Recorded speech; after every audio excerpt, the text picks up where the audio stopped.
नमस्कार दोस्तों, मैं विवेक कुमार स्वागत करता हूं आपके अपने यूट्यूब चैनल चाणक्य क्लासेस में।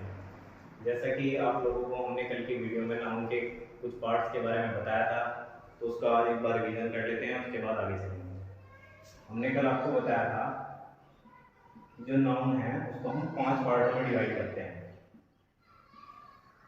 उनके नाम क्या क्या थे? जैसे पहला था प्रॉपर नाउन,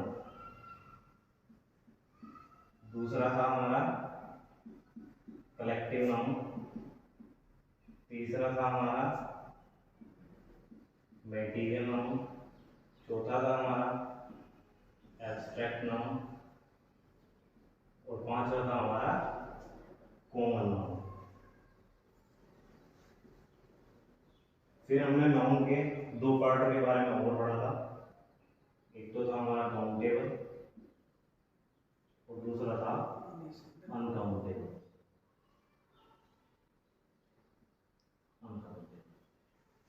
तो कल हमने अनकाउंटेबल के बारे में कुछ जाना था।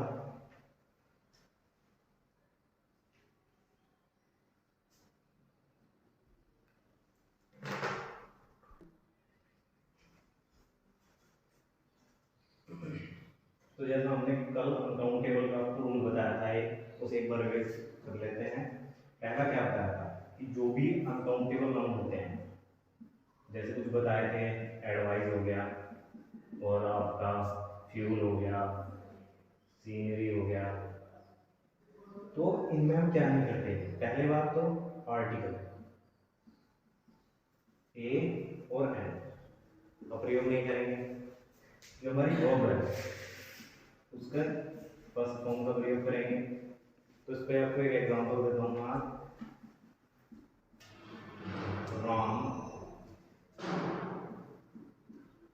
बोट सम सीनरी। तो आप बताएंगे एक बार इसमें क्या एरर हो सकता है। कल क्या कराया था, इसमें वर्ब की फर्स्ट फॉर्म यूज होगी। तो पहला फर्स्ट फॉर्म और दूसरा इसमें एस और एस की नहीं लगेंगी, तो ये भी गलत है। और आगे आप इसे कमेंट में बताएंगे कि इसमें गलत क्या हो सकता है। तो आज हम अपने नए रूल की तरफ चलते हैं।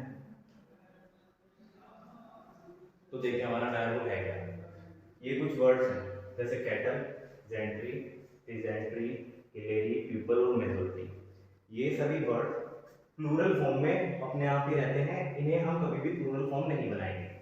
जैसे मैं बोला कैटल, तो हम कैटल को कैटल्स नहीं कहेंगे, ठीक है। और आपका पीपल, पीपल को भी हम पीपल्स वगैरह नहीं करेंगे, इनमें कभी भी ई एस और ये एस का यूज नहीं करेंगे। दूसरी बात,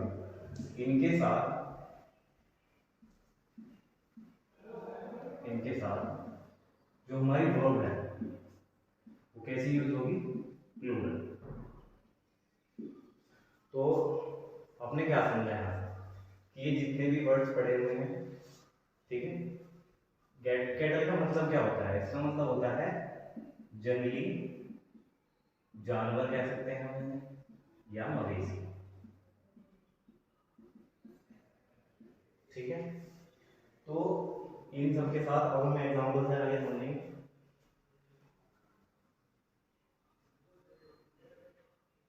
एग्जांपल लेते हैं। जैसे एग्जांपल है नंबर 1, एग्जांपल है cattles are grazing in the field. अब इसमें क्या बताया था कि कैटल्स के साथ कभी भी हम ऐसे एरियस का प्रयोग नहीं करेंगे। तो इसमें यहां से इसको रिमूव कर देंगे और हमारा आंसर सही। अब जैसे दूसरा लेते हैं, एलर्जी और एलर्जी इज गोइंग टू और, इसमें एरर बताओ। इसमें एरर क्या है? इसके साथ कैसी वर्ब होनी चाहिए, प्लूरल। तो यहाँ पर क्या आएगा, हाँ। ये बात समझ में उसे पूरे को रब करते हैं। अब नए रूल की तरफ चलेंगे हम। नया रूल क्या है, ये कुछ वर्ड्स हैं जैसे committee, jury, house, family, mob, crowd, audience और पुलिस। और भी कुछ वर्ड्स हैं जो एक तरीके से हम कहते हैं कमेटी। कमेटी का मतलब क्या है, कमेटी का मतलब क्या है, कमेटी एक सभा एक तरीके से बोल सकते हैं, मतलब बहुत सारे लोगों का ग्रुप कमेटी कहलाता है। ठीक है, तो जो कमेटी का ये इसका मैं आपको रूल बताऊंगा कुछ, जैसे ये जितने भी वर्ड्स हैं कमेटी, जूरी, हाउस, तो जैसे ये वर्ड्स पढ़े हैं, तो अगर ये शब्द डिवाइड हो तो हम प्लूरल वर्ब का प्रयोग करेंगे। डिवाइड कैसे हो मैं आपको एग्जांपल के माध्यम से बताऊंगा। और दूसरा, यदि ये शब्द एक मत हो तो हम सिंगुलर वर्ब का प्रयोग करेंगे। अब एग्जांपल लेते हैं। एग्जांपल है the committee were divided their opinion. The committee were divided on their opinions. अब इसमें क्या है, द कमेटी, तो ये वाला वर्ड है डिवाइड, तो जैसे बताया था कि देखिए सब डिवाइड हुए एक मत ना हो तो हम कैसे वर्ब का यूज करेंगे, प्लूरल, तो यहाँ पे सही है। अब दूसरा एग्जांपल, मैंने कहा the committee was unanimous on this issue।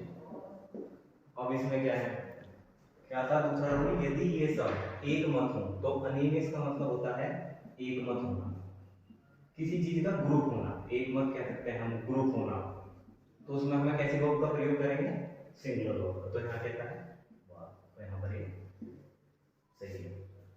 अब हम बात करते हैं अपने तीसरे रूल की, जैसे रफ करते हैं।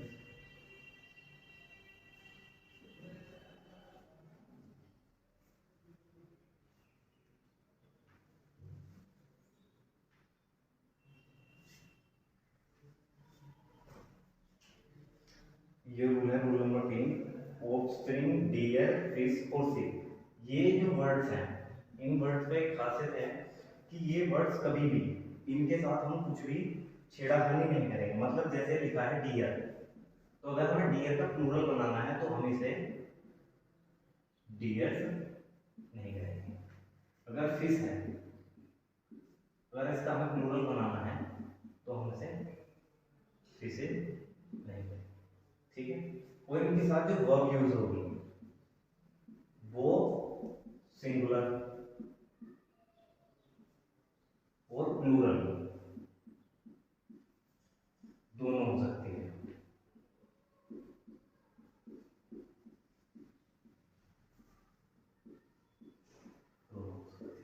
ठीक है, और वो वर्ब सिंगुलर और प्लूरल कैसे होगी, अब जैसे एग्जांपल मैं कहता डियर और walking in the field,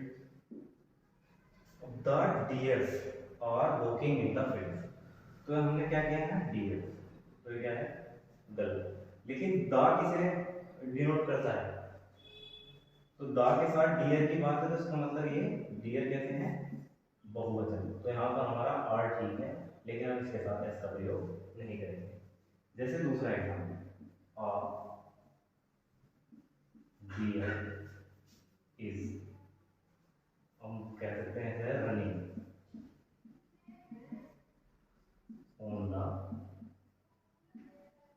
road, तो आर डियर मतलब कैसा है ये एक वचन, तो इसके साथ हम यूज करेंगे इज।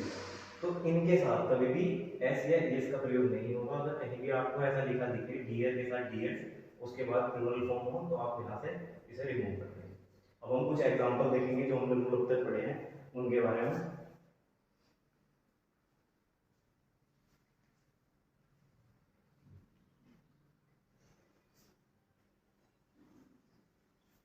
कल का भी रूल इसमें हम लेंगे।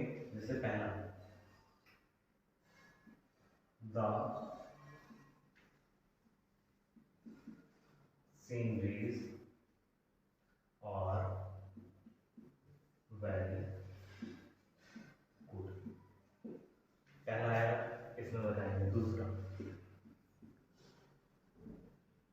The police are divided on their routes।